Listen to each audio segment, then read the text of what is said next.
Abra sua Bíblia no livro de Atos dos Apóstolos, no capítulo 21. Nesta manhã eu chamo você para dedicar comigo sua atenção em Atos 21, a partir do verso 37 até o verso 30. Final do capítulo 22, e eu quero nesta manhã que você reflita comigo sobre defesa, recordando que Paulo está na sua última jornada de vida, jornada esta registrada, inspirada pelo Espírito para nós, aqui nas Escrituras. A forma como Paulo termina preso no capítulo 28, e a gente sabe que de lá ele foi solto e esteve em outros lugares, escreveu outras cartas, dentre elas 1 Timóteo, Tito, 2 Timóteo, mas o percurso e a vida de Paulo após a prisão em Roma, a Bíblia não deixou registrado para nós.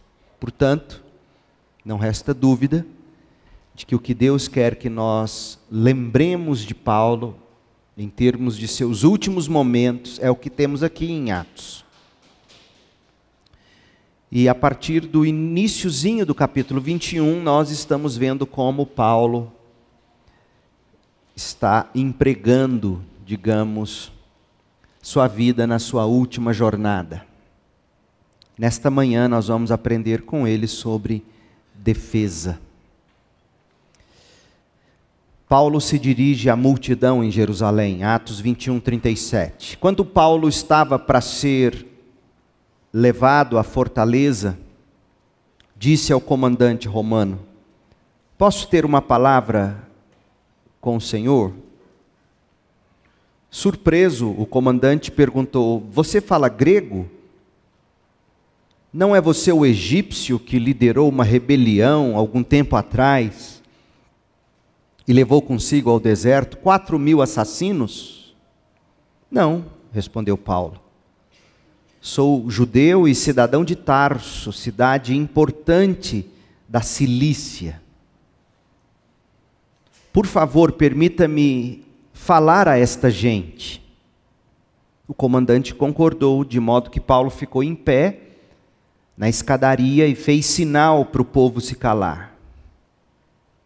Logo, um silêncio profundo envolveu a multidão. E Paulo lhes falou em aramaico, o idioma deles. Até aqui, a palavra de Deus. É bem provável que todos vocês já tenham estado em alguma situação constrangedora. Talvez já tenham sido envolvidos em mal-entendidos ou se visto face a face com acusações injustas. Quem já não passou por isso? Quem de nós jamais precisou se defender diante de alguém ou de alguma situação? Ninguém. Porque todo mundo, desde cedo, acaba tendo de aprender a arte de se defender. Defesa pessoal, por exemplo, é o que irmãos ainda bem pequenininhos precisam cultivar para sobreviver aos ataques e às transferências de culpas dos irmãos mais velhos. Depois você pergunta a Camila como foi com o Tiago e o Gustavo. A arte da defesa pessoal.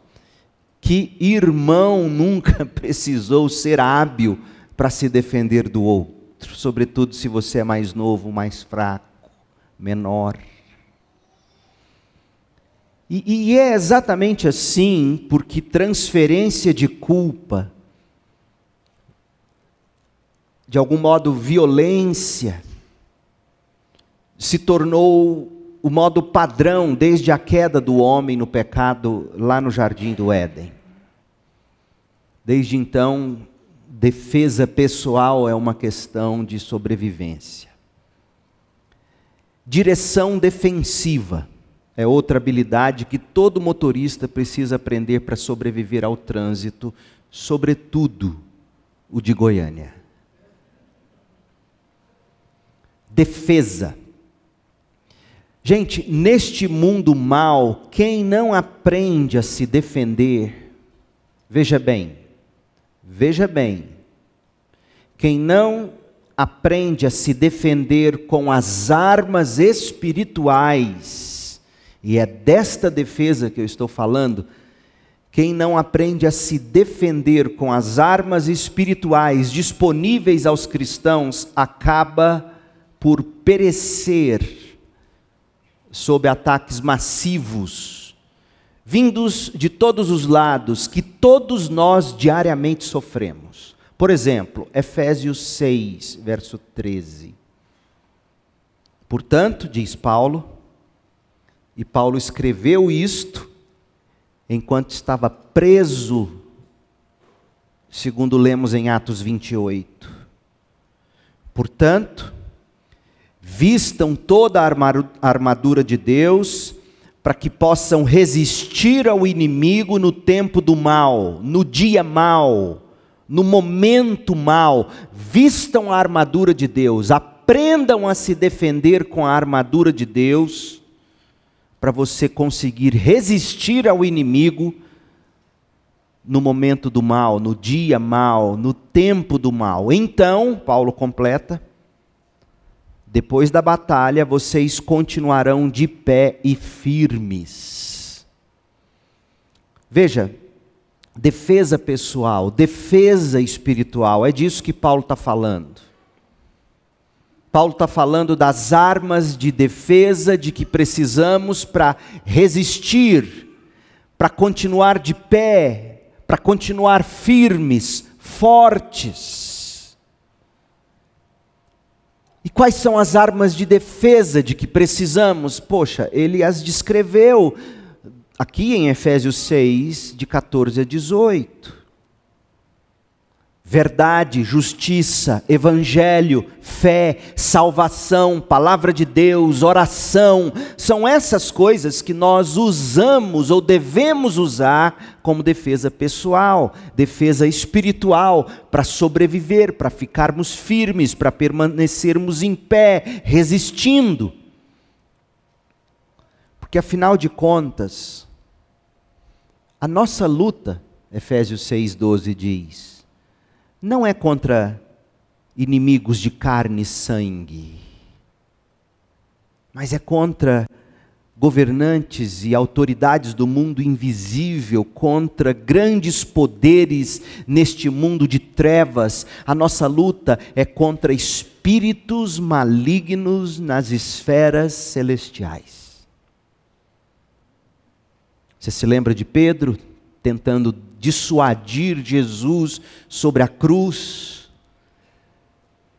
Jesus vira e diz: arreda de mim, Satanás.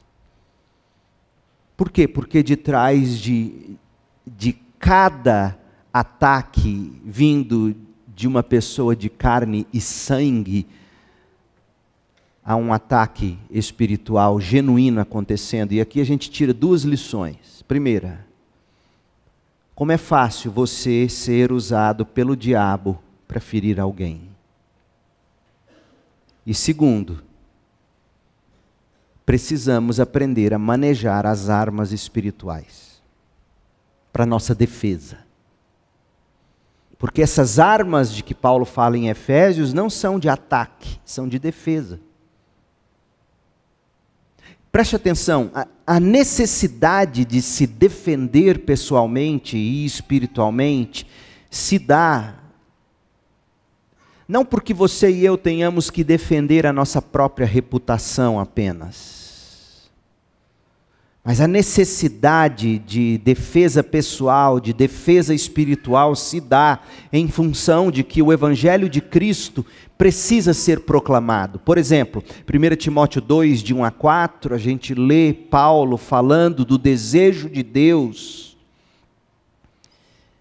Desejo este divino de que vivamos de tal modo que nos possibilite a salvação de pecadores de todas as esferas públicas. E é por isso que ele diz que nós devemos orar, já que oração é uma de nossas armas de defesa espiritual. Devemos orar por todos, porque é desejo de Deus que todos, de todas as esferas, sejam salvos. Para tanto, preste atenção ao que Paulo escreveu aos Coríntios. Segundo aos Coríntios 10, os coríntios estavam atacando Paulo enquanto Paulo militava pelo Evangelho. Segundo aos Coríntios 10, 3, Paulo diz, embora sejamos humanos, embora sejamos fracos, preste atenção sobre defesa pessoal, não lutamos conforme os padrões humanos. Não é com xingamento, não é com pancadaria, não lutamos conforme os padrões humanos, usamos as armas poderosas de Deus e não as armas do mundo, para derrubar as fortalezas do raciocínio humano e acabar com os falsos argumentos. Destruímos todas as opiniões arrogantes que impedem as pessoas de conhecer a Deus. Levamos cativo todo pensamento rebelde e ensinamos as pessoas a obedecerem a Cristo. Foi isso que Paulo fez em suas defesas, desde que Paulo foi preso em Jerusalém, em Atos capítulo 21. Desde que Paulo foi preso em Atos capítulo 21 e levado para a prisão domiciliar em Roma, em Atos capítulo 28. Paulo praticou a arte da defesa espiritual pelo avanço do Evangelho. Portanto, o que nós veremos nesta narrativa de Lucas, partindo deste ponto em Atos capítulo 21, é a arte da defesa pessoal, da defesa espiritual, da defesa do Evangelho para o avanço do reino de Deus.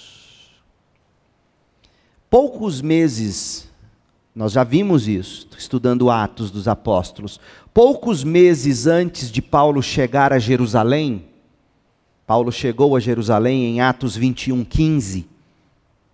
Poucos meses antes de Paulo chegar a Jerusalém com a oferta que ele estava levando das igrejas dos gentios, Paulo escreveu para a igreja em Roma. E Paulo escreveu falando do poder estabilizador do Senhor Deus nas tensões da vida. Olha o que ele disse em Romanos 1, a partir do verso 11. Olha o que ele disse aos romanos: desejo muito visitá-los a fim de compartilhar com vocês alguma dádiva espiritual. É nisso que consiste as verdadeiras amizades cristãs, compartilhamento de dádivas espirituais. Desejo muito visitá-los a fim de compartilhar com vocês alguma dádiva espiritual. É isso que você procura num amigo, numa amiga, no namoro, no noivado, num casamento. Antes de beijo, antes de sexo no casamento, somos colocados uns na vida dos outros para compartilhamento de dádiva espiritual. E é por isso que a Bíblia vai combater namoro e casamento misto. Está claro isso? Desejo muito visitá-los a fim de compartilhar com vocês alguma dádiva espiritual que os ajude a se fortalecerem. Quando nos encontrarmos, Paulo diz aos romanos, quero encorajá-los na fé. Esse é o homem que você precisa, menina. Essa é a menina que você precisa, menino. e também quero ser encorajado por sua fé. Então, tendo apresentado a fonte dessa fortaleza em Cristo, que é no Evangelho de Cristo, lá na conclusão desta carta, Romanos 16, 25, Paulo, partindo para concluir a carta, Romanos 16, 25, olha o que Paulo escreveu: toda a glória seja a Deus que pode fortalecê-los. Você já descobre qual é, portanto, um dos pontos principais da carta aos Romanos. No capítulo 1, verso 11 e 12, Paulo falou da necessidade de fortalecer uns aos outros. E no capítulo 16, 25, concluindo, ele falou que a glória tem que ser dada a Deus que pode fortalecê-los, como afirma o Evangelho. Então você chega à seguinte conclusão: Paulo falou disso no começo, Paulo falou disso no fim. E aquilo que ele queria fazer pessoalmente, quando encontrasse-se com os romanos, ele fez já na sua carta. Tudo que Paulo escreveu acerca do Evangelho visa fortalecimento. O Evangelho é para salvação e é para o fortalecimento. O Evangelho é para o descrente e é para o crente.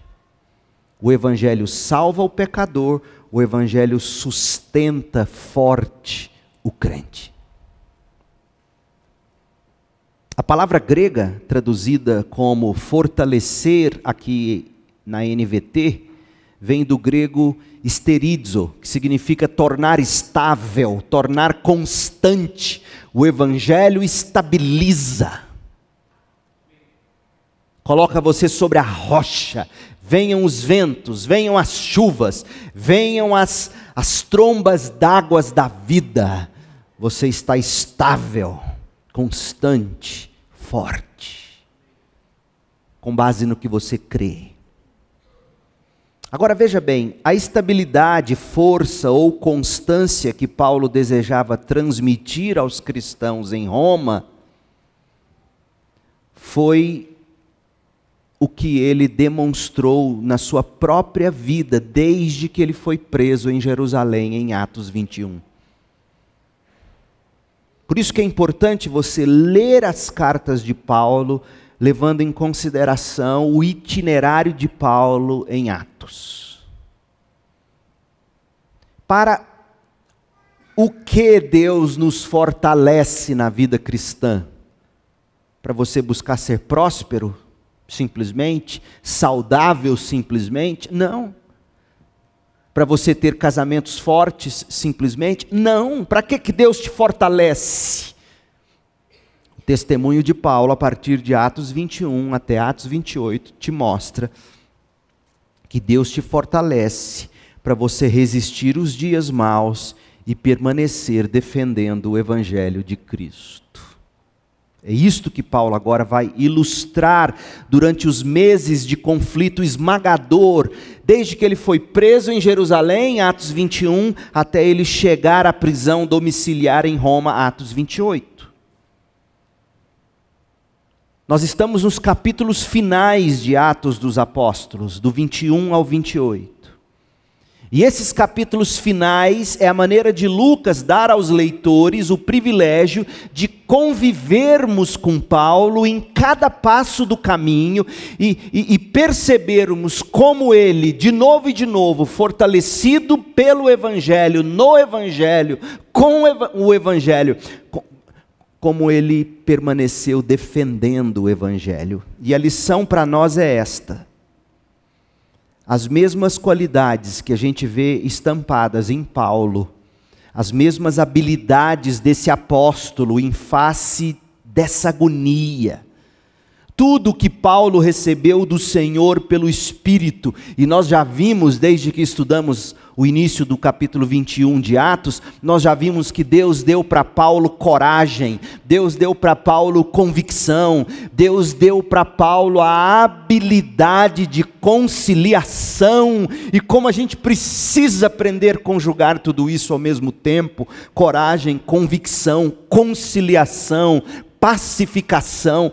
Tem crente que é gasolina no fogo, é impressionante.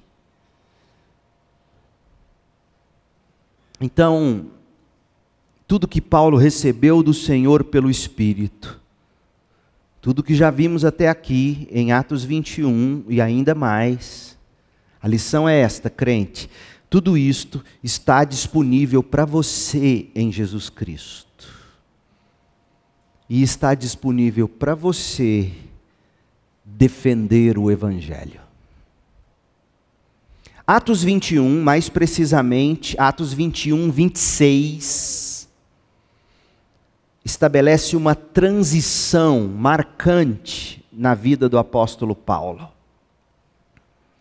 Porque desde que Paulo se converteu a Cristo no caminho para Damasco, lá em Atos capítulo 9, Paulo exerceu o ministério dele com razoável liberdade, exceto por alguns breves aprisionamentos. Por exemplo, quando ele foi preso em Filipos, Atos 16, 23, segundo aos Coríntios 11, 23, Paulo fala de alguns pequenos episódios de aprisionamentos.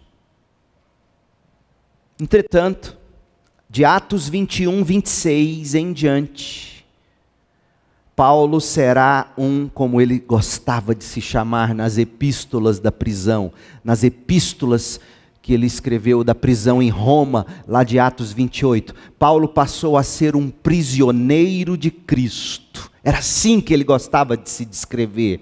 Ele não era prisioneiro dos comunistas, dos fariseus, dos saduceus, dos romanos. Ele não era prisioneiro de homens, ele era prisioneiro de Cristo. Efésios 3:1, Filemão, versículo 9. Era assim que Paulo gostava de se ver.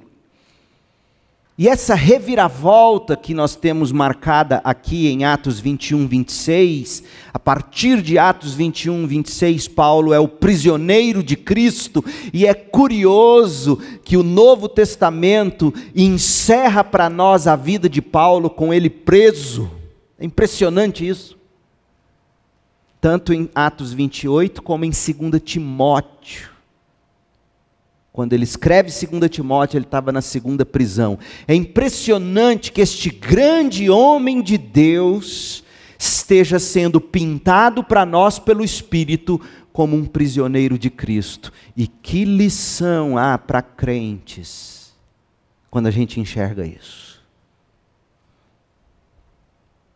Porque a gente acha que por sermos crentes, nós temos que ter como garantido a liberdade de livre expressão. Mas você olha para a vida do grande Paulo e o que você aprende é que a liberdade de livre expressão nunca foi uma garantia para os cristãos.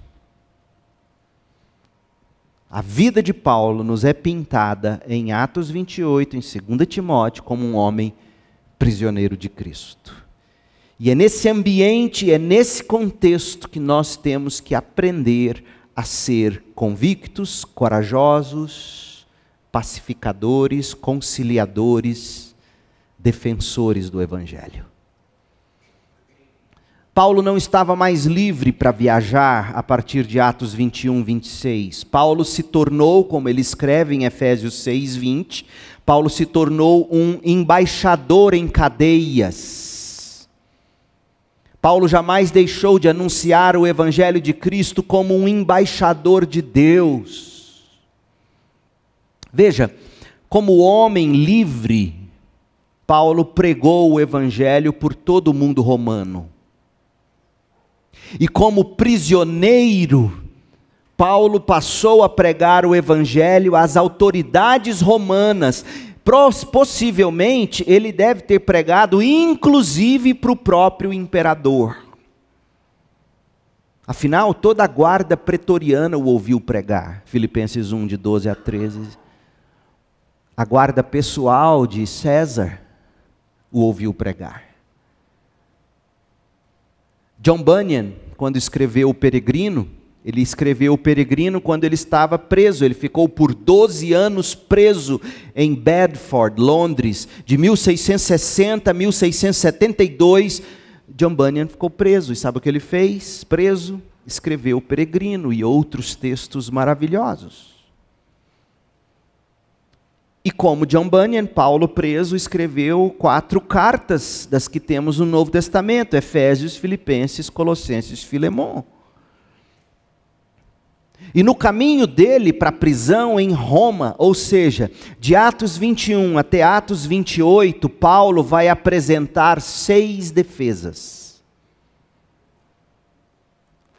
Você tem que entender isso, você tem que enxergar isso, para você compreender a narrativa. Deixa eu te mostrar onde elas estão. 6 defesas. Primeira defesa diante da multidão violenta em Jerusalém, Atos 21, 27. Segunda defesa diante do Sinédrio. O Sinédrio era a suprema corte dos judeus e era presidido pelo sumo sacerdote. A segunda defesa diante do Sinédrio está em Atos 23, 1 em diante. Depois Paulo vai defender-se ou defender o evangelho diante do governador ou do procurador Félix.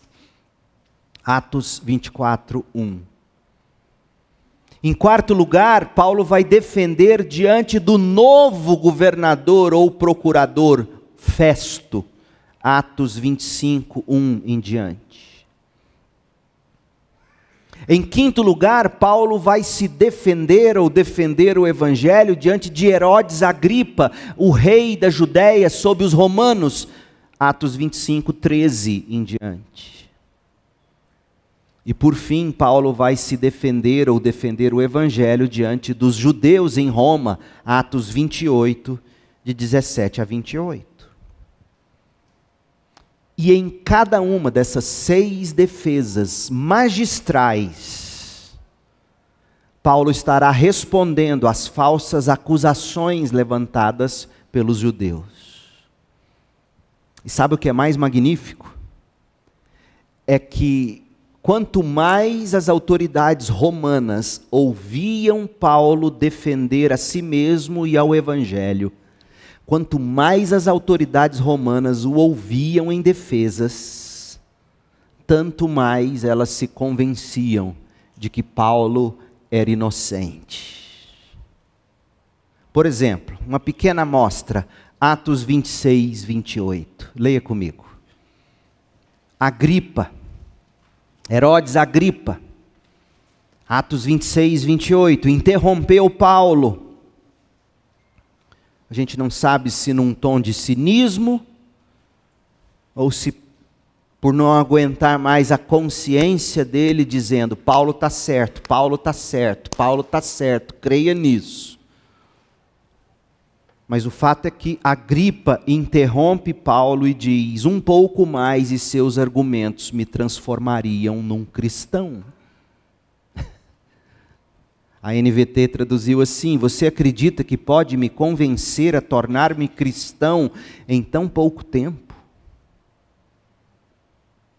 Paulo respondeu, verso 29, em pouco ou em muito tempo, peço a Deus que tanto o Senhor como os demais aqui presentes se tornem como eu, exceto por estas correntes. Então o rei, o governador e Berenice era a irmã do rei Agripa, e todos os outros se levantaram e se retiraram, e enquanto saíam, olha o que eles diziam uns para os outros, os romanos, enquanto eles saíam, eles conversavam entre si e concordaram: esse homem não fez nada que mereça morte ou prisão.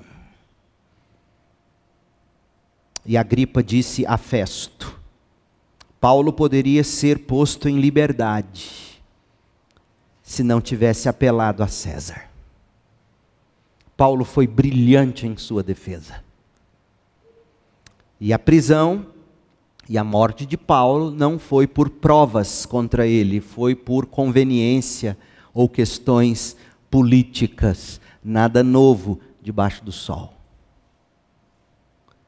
No entanto, você jamais ouvirá Paulo dizendo: prisioneiro desse país que não tem justiça. Prisioneiro, nada. Prisioneiro de Cristo. Paulo foi um grande defensor da fé, e o nosso texto, Atos 21, 37, descreverá a sua primeira defesa, e se desdobrará nas seguintes cenas. Volte-se para Atos 21, a partir do 37. Você vai ver Paulo fazendo um apelo. A partir do verso 1 do capítulo 22, Paulo fazendo uma apologia. Você vai ver no 22, verso 22, a ação da multidão diante da apologia de Paulo. Você vai ver a atitude de Paulo em Atos 22, 24. Você vai ver a atitude dos romanos em Atos 22, de 29 a 30. E o que a gente vai fazer é simplesmente ler esse texto e no final eu vou tecer algumas pequenas aplicações. Mas antes, recapitule o contexto comigo. O ataque da multidão. Leia comigo o texto. Nós vamos ler esse bloco grande de texto. Atos 21, 27. Você se lembra que Paulo estava participando daquele ritual do templo como maneira de conciliar crentes judeus e crentes gentios. Atos 21, 27. Estando 7 dias quase no fim, alguns judeus da província da Ásia viram Paulo no templo e incitaram a multidão contra ele. Agarraram-no gritando: homens de Israel, ajudem-nos, este é o homem que fala contra o nosso povo em toda parte e ensina todos a desobedecerem às leis judaicas. Fala contra o templo e até profana este santo lugar, trazendo gentios para dentro dele. Antes, tinham visto Paulo na cidade com Trófimo, um gentio de Éfeso, e concluíram, deduziram, que Paulo havia levado para dentro do templo. E era mentira, nós já estudamos este texto. E no verso 30, toda a cidade se agitou com essas acusações e houve grande tumulto. A multidão agarrou Paulo e o arrastou para fora do templo, e imediatamente foram fechadas as portas. O ataque da multidão. O aprisionamento de Paulo, Atos 21, 31. Quando procuravam matar Paulo, na providência de Deus, chegou ao comandante do regimento romano a notícia de que toda a cidade de Jerusalém estava em rebuliço. No mesmo instante, o comandante chamou seus soldados, que são os romanos, e os oficiais, e correu para o meio da multidão. Quando viram o comandante e os soldados se aproximarem, os judeus pararam de espancar Paulo. Paulo estava sendo espancado. Então, o comandante romano prendeu Paulo e mandou que o amarrassem com 2 correntes, exatamente como a profecia de Ágabo, que já estudamos.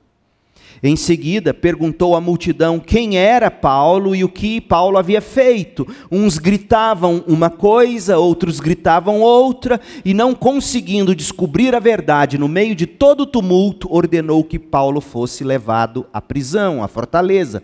Quando Paulo chegou às escadas, o povo se tornou tão violento que os soldados tiveram de levá-lo nos ombros para protegê-lo, e a multidão foi atrás gritando: matem-no, matem-no. Exatamente como a multidão gritou a respeito de Jesus: crucifica-o, crucifica-o. Lucas quer que você enxergue que Paulo seguiu os passos de Jesus. Paulo agora fará seu apelo, verso 37.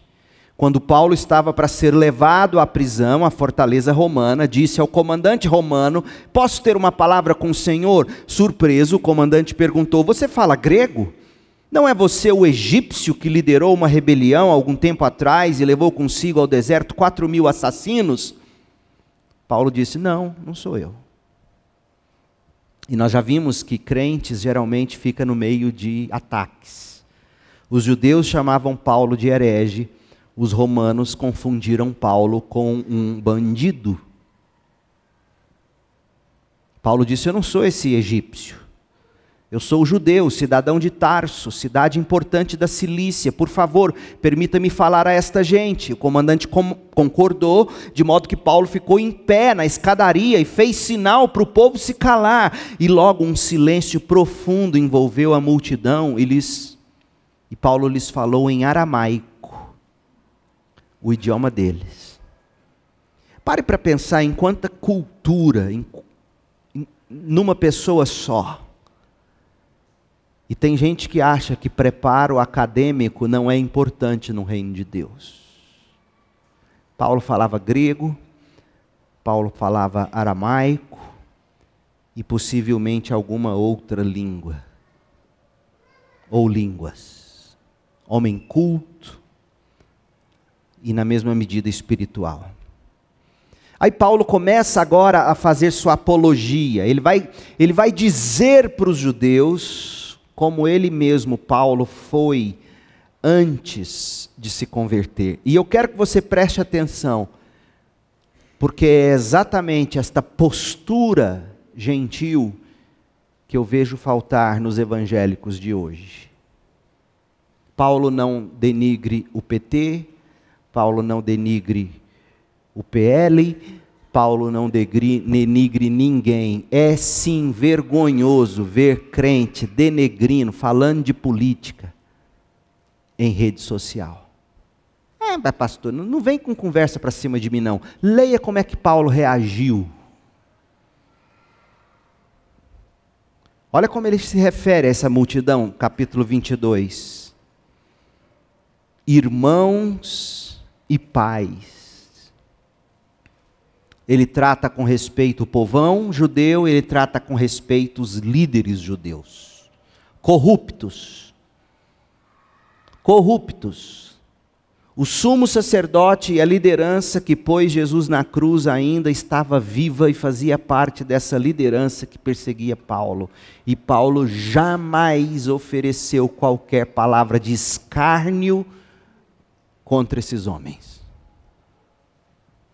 Irmãos e pais, disse Paulo, ouçam-me enquanto apresento minha defesa, minha palavra grega, apologia.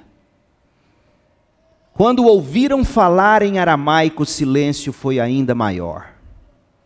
Então Paulo disse, eu sou judeu, nascido em Tarso, cidade da Cilícia, fui criado aqui em Jerusalém e educado por Gamaliel. Como aluno dele, fui instruído rigorosamente em nossas leis e nos costumes judaicos. Tornei-me muito zeloso de honrar a Deus em tudo que fazia. E olha o que ele diz, como vocês são hoje. Paulo reconhece o zelo desses homens. Paulo sabe que eles têm zelo, eles não têm entendimento. Ele escreve assim aos romanos. Paulo sabe que o problema deles era a cegueira espiritual. Paulo sabe que a luta não era contra a carne ou sangue. Se nós crentes entendêssemos isso. Veja como Paulo está sendo respeitoso. E fui ao encalço dos seguidores do caminho, dos cristãos, perseguindo alguns até a morte, prendendo homens e mulheres, lançando-os na prisão. O sumo sacerdote e todo o conselho dos líderes do povo podem confirmar isso. Eles me conhecem, eles sabem quem eu fui. Eu recebi deles cartas para os nossos irmãos judeus em Damasco, que me autorizavam a trazer os seguidores de Cristo do caminho de lá para Jerusalém em cadeias para serem castigados. Eu fui assim como vocês, zeloso. Aí ele passa a descrever a circunstância da conversão dele. Quando me aproximava de Damasco, por volta do meio-dia, de repente uma luz muito intensa brilhou ao meu redor, caí no chão e ouvi uma voz que me disse, Saulo, Saulo, por que me persegue? Quem és tu, Senhor? Perguntei, e a voz respondeu, sou Jesus, o Nazareno, a quem você persegue. Os que me acompanhavam viram a luz, mas não entenderam a voz daquele que falava comigo. Então perguntei, que devo fazer, Senhor? E o Senhor me disse: levante-se e entre em Damasco, onde lhe dirão tudo que você deve fazer. A luz intensa havia me cegado, me deixado cego, e meus companheiros tiveram de levar-me pela mão até Damasco. Vivia lá em Damasco Ananias, um homem devoto, dedicado à lei, muito respeitado por todos os judeus da cidade. Ele veio, colocou-se ao meu lado e disse: irmão Saulo, volte a enxergar. E naquele mesmo instante pude vê-lo. Então Ananias disse: o Deus de nossos antepassados escolheu você, Paulo, para conhecer a vontade dele e para ver o justo e ouvi-lo falar. Você será testemunha dele, dizendo a todos o que viu e ouviu. O que está esperando, Paulo? Levante-se, seja batizado, fique limpo de seus pecados, invocando o nome do Senhor. Paulo falou como ele era antes, Paulo descreveu a conversão, agora ele vai falar do comissionamento que ele recebeu de Cristo. Verso 17. Depois que voltei a Jerusalém, estava orando no templo e tive uma visão, na qual o Senhor me dizia: depressa, saia de Jerusalém, pois o povo daqui não aceitará seu testemunho a meu respeito. E eu respondi: Senhor, sem dúvida, eles sabem que em cada sinagoga eu prendia e açoitava aqueles que criam em Ti. E quando Estevão, tua testemunha, foi morto, eu estava inteiramente de acordo, fiquei ali e guardei os mantos que eles tiraram quando foram apedrejá-lo. Mas o Senhor me disse: vá, pois eu o enviarei para longe, para os gentios. Diante de um testemunho tão convincente, como é que você esperava que essa multidão reagisse? Olha como foi a ação da multidão, verso 22. A multidão ouviu Paulo até ele dizer essa palavra. Então começaram a gritar: fora com esse sujeito, ele não merece viver. Gente, o sumo sacerdote, as autoridades que deram assinatura de próprio punho para Paulo e perseguir cristão em Damasco, esses homens estavam lá. Esses homens sabiam quem Paulo foi. E não tiveram sequer a curiosidade de procurar entender o que mudou esse radical judeu, tornando-o num cristão. Eles não estavam nem aí para argumentos. Eles quiseram a morte de Paulo. Fora com esse sujeito. Ele não merece viver. E olha o que eles fizeram. Gritavam, arrancavam seus mantos e jogavam poeira para o alto. Olha como é que Paulo reagiu, verso 24. O comandante trouxe Paulo para dentro e ordenou que Paulo fosse açoitado e interrogado a fim de descobrir por que a multidão tinha ficado tão furiosa. Quando amarravam Paulo para açoitá-lo, Paulo disse ao oficial romano que estava ali: escuta, a lei romana permite açoitar um cidadão romano sem que ele tenha sido julgado? Veja que mesmo quando ele lança de seu direito civil, lança mão de seu direito, ele não o faz desrespeitando as autoridades. Ao ouvir isso, o oficial foi ao comandante e perguntou: o que o senhor está fazendo? Esse homem é cidadão romano. O comandante perguntou: Paulo, diga-me, você é cidadão romano? Ele respondeu: sim, eu sou. Eu também, disse o comandante, e paguei caro por minha cidadania. Paulo respondeu: mas eu sou cidadão de nascimento. Ou seja, melhor do que tu. Olha o que os romanos fizeram. Verso 29. Quando os soldados que estavam prestes a interrogar Paulo ouviram que Paulo era cidadão romano, retiraram-se de imediato. Até mesmo o comandante ficou com medo ao saber que Paulo era cidadão romano, pois tinha mandado amarrá-lo. No dia seguinte, o comandante ordenou que os principais sacerdotes se reunissem com o conselho dos líderes do povo.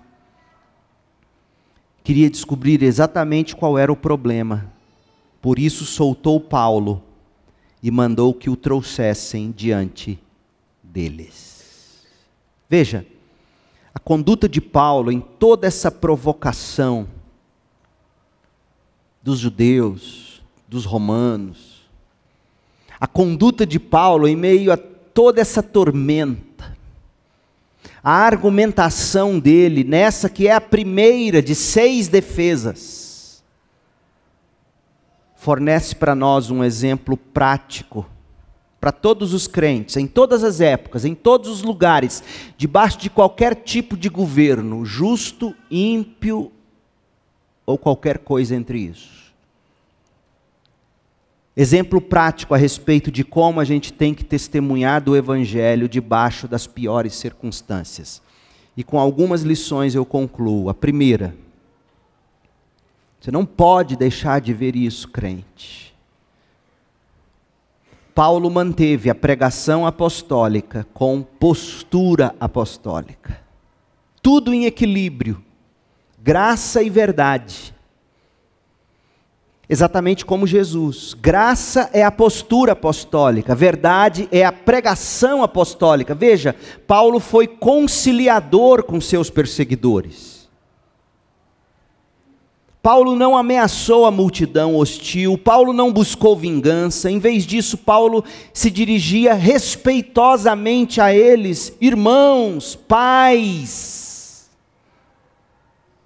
E Paulo até atribuiu aquele cruel tratamento que ele estava recebendo como sendo zelo dos judeus por Deus. Capítulo 22, verso 3. Ou seja, Paulo praticava a ordem que ele havia dado anteriormente aos romanos, quando escreveu a carta. Você lembra da ordem? Ô crente, ponha isso no seu coração.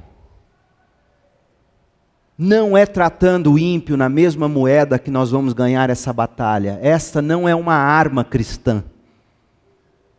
Romanos 12, 14. Abençoem aqueles que os perseguem. Não os amaldiçoem, mas orem para que Deus os abençoe.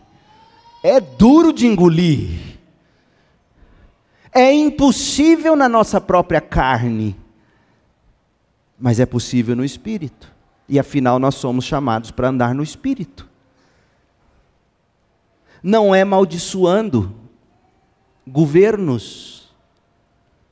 Sim, dentro do que nos cabe, nos compete fazer, usando os direitos civis que temos, como Paulo usou o dele, de apelar a César. Mas Paulo só usou o direito de apelar a César, você não pode se esquecer disso. Não é porque ele queria ficar numa boa não, curtindo a ilha de Malta. É porque ele queria pregar diante de César, por isso ele usou o direito civil dele. Mas não, a gente usa o direito civil para ter dinheiro e dólar para ir fazer enxoval em Miami, para a glória de Deus, e dar o que sobra para Deus em dízimo e oferta. É um absurdo o cristianismo contemporâneo. Abençoem aqueles que os perseguem, não os amaldiçoem, mas orem para que Deus os abençoe. Paulo fez isso. Ou não fez? A gente acabou de ler. Alguém poderia até chamar Paulo de sangue de barata. Paulo era como o seu Senhor Jesus Cristo, que conforme Pedro escreve, 1 de Pedro 2, 23, Paulo não revidou quando foi insultado, assim como Jesus. Nem ameaçou se vingar quando sofreu, mas deixou seu caso nas mãos de Deus, que sempre julga com justiça. Paulo manteve a atitude adequada de amor altruísta. E é isso que eu estou chamando de postura apostólica. Lembre-se, preste atenção, foi o amor de Paulo pelos crentes que levou Paulo a Jerusalém para entregar a oferta. Foi o amor de Paulo pelos irmãos mais fracos e o desejo de unidade na igreja que fez Paulo ir até o templo participar daquela cerimônia. Foi o amor de Paulo pelos seus compatriotas não salvos que levou Paulo a evangelizar aquela multidão de judeus violentos. Porque o que Paulo poderia ter feito? Deus me enviou para os gentios. Eu vou ficar calado que essa multidão pereça. Essa multidão de judeus. Que os soldados romanos me levem de acordo com o meu plano diante de César. Mas não. Prática apostólica, postura apostólica com pregação apostólica. Eu e você não somos chamados para justificar a fidelidade bíblica agindo como animais, assim como são animais os que não seguem a Cristo. Você não vai ver a postura animalesca no Pedro. No começo ele até quis tê-la, você se lembra? Pegou a espada e foi na orelha de Malco. O que Jesus fez? Guarda essa espada. O que Jesus fez? A melhor orelha que Malco poderia ter na história. Curou Malco. Fala assim, não é com espada. Não é com espada. Mas não é triste o que a gente está vendo? E eu sei, gente, eu sofro debaixo do mesmo governo que vocês. Eu não vivo em Marte. Eu sofro com todas as coisas que a gente ouve dizer. Que a gente assiste sendo feitas. Mas nós não somos chamados para pregar o Evangelho com fidelidade, achando desculpa para a gente agir com toda infidelidade. Sim, você é chamado a não seguir o governo naquilo que ele te faz fugir da cruz. Mas ainda assim respeitosamente. Eu te desafio a ler o Novo Testamento e ver se não foi assim. Ah, mas Jesus chamou de raça de víbora. Espera um pouquinho, você está se comparando a ele?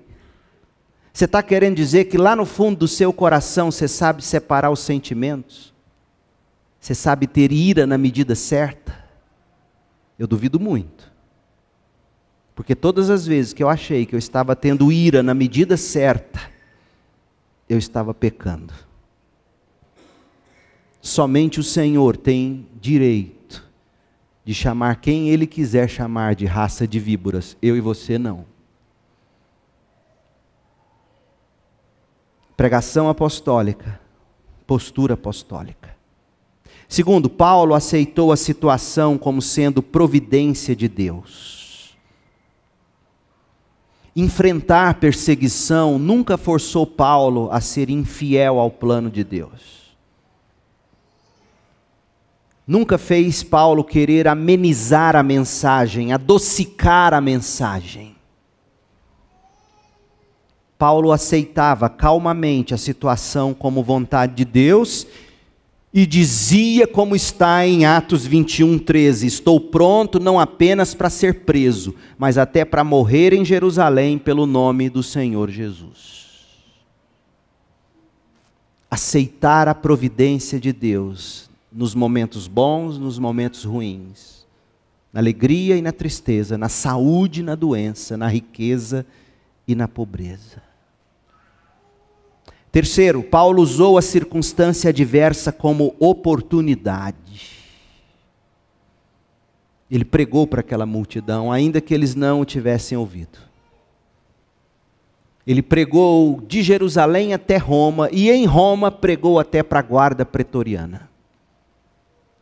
E enquanto preso, escreveu cartas.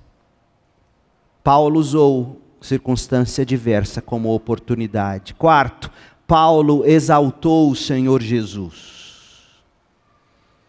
Porque veja, a defesa de Paulo perante a multidão não se concentrou nas credenciais dele, nas realizações dele, mas naquilo que Deus fez nele, por ele e estava fazendo a partir dele. Por isso que ele pode escrever aos Coríntios, 1 Coríntios 1:31, quem quiser se orgulhar, orgulhe-se somente no Senhor. E Paulo era muito sábio, porque quando ele deixa de exaltar a si mesmo e exalta o seu Senhor, o que ele estava dizendo? Aquilo que Samuel ouviu de Deus quando Samuel ficou triste. Quando a multidão em Israel queria um rei sobre eles, igualzinho às outras nações, e Samuel ficou arrasado, porque ele, afinal, era um bom profeta. E aí Deus virou para Samuel e disse: Samuel, não se preocupe, eles não estão pedindo um rei, em última instância, porque eles têm problema com você. Em última instância, a crise deles com a sua autoridade não é com você, a crise deles é comigo. Eles não querem a mim como rei sobre eles. E aí quando Paulo chama a atenção não para si, mas para Cristo, ele estava dizendo: a crise de vocês não é comigo. É com o Deus de Abraão, Isaque e Jacó, que é o mesmo Deus e Pai de nosso Senhor Jesus Cristo. Exalte a Jesus na sua vida. E toda pancada que você receber, você estará certo. Não é contra você. É contra Deus e a maneira como Deus está agindo através de você.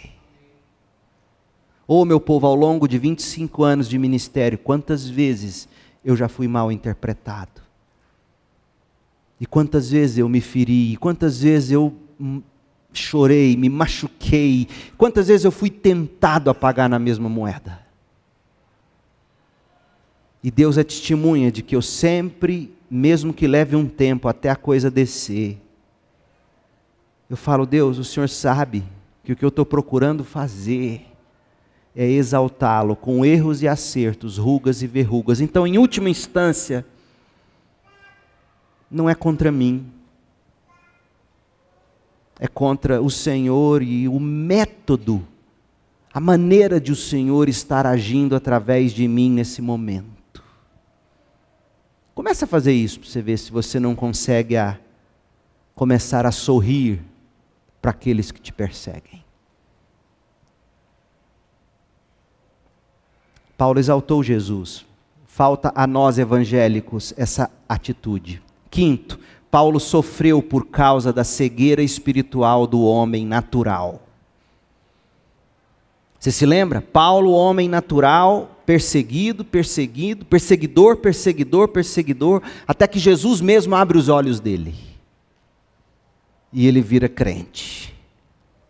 E agora ele estava diante de uma multidão que estava sendo zelosa, tanto quanto ele um dia foi. Mas estava sendo zelosa sem entendimento, zelosa porque era cega. Então, essa atitude de Paulo nos ensina duas coisas. Primeiro, tantas vezes a gente vai pregar e não vão ouvir. Porque é do homem natural não ouvir, até que Jesus o regenere.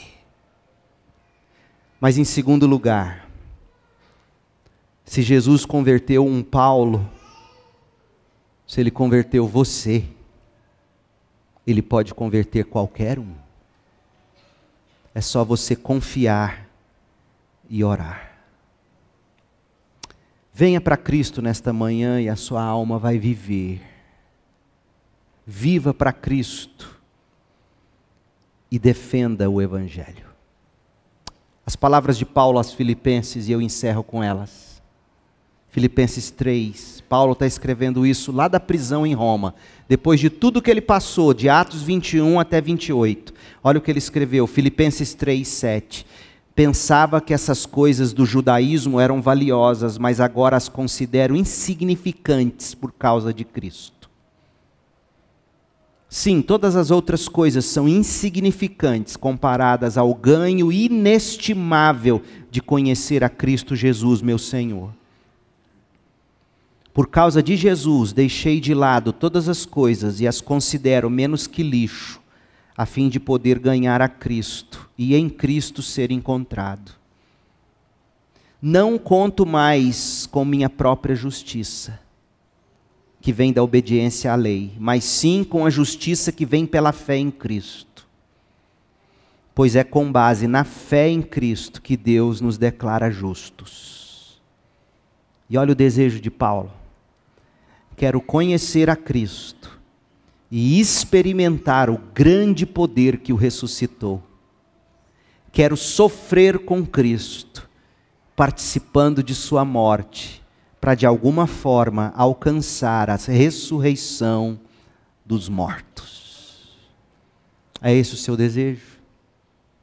Porque somente esse tipo de desejo poderá salvar sua alma do inferno e encher seu coração de plena alegria. Oremos. Pai querido, em nome de Jesus, dá-nos um coração igual ao teu, e meios, maneiras de defender o Evangelho, como aprendemos com Paulo nesta manhã. Eu peço que a graça do Senhor Jesus Cristo, o teu amor, ó Pai, e a consolação do Espírito estejam sobre nós, o teu povo, hoje e para sempre. Amém.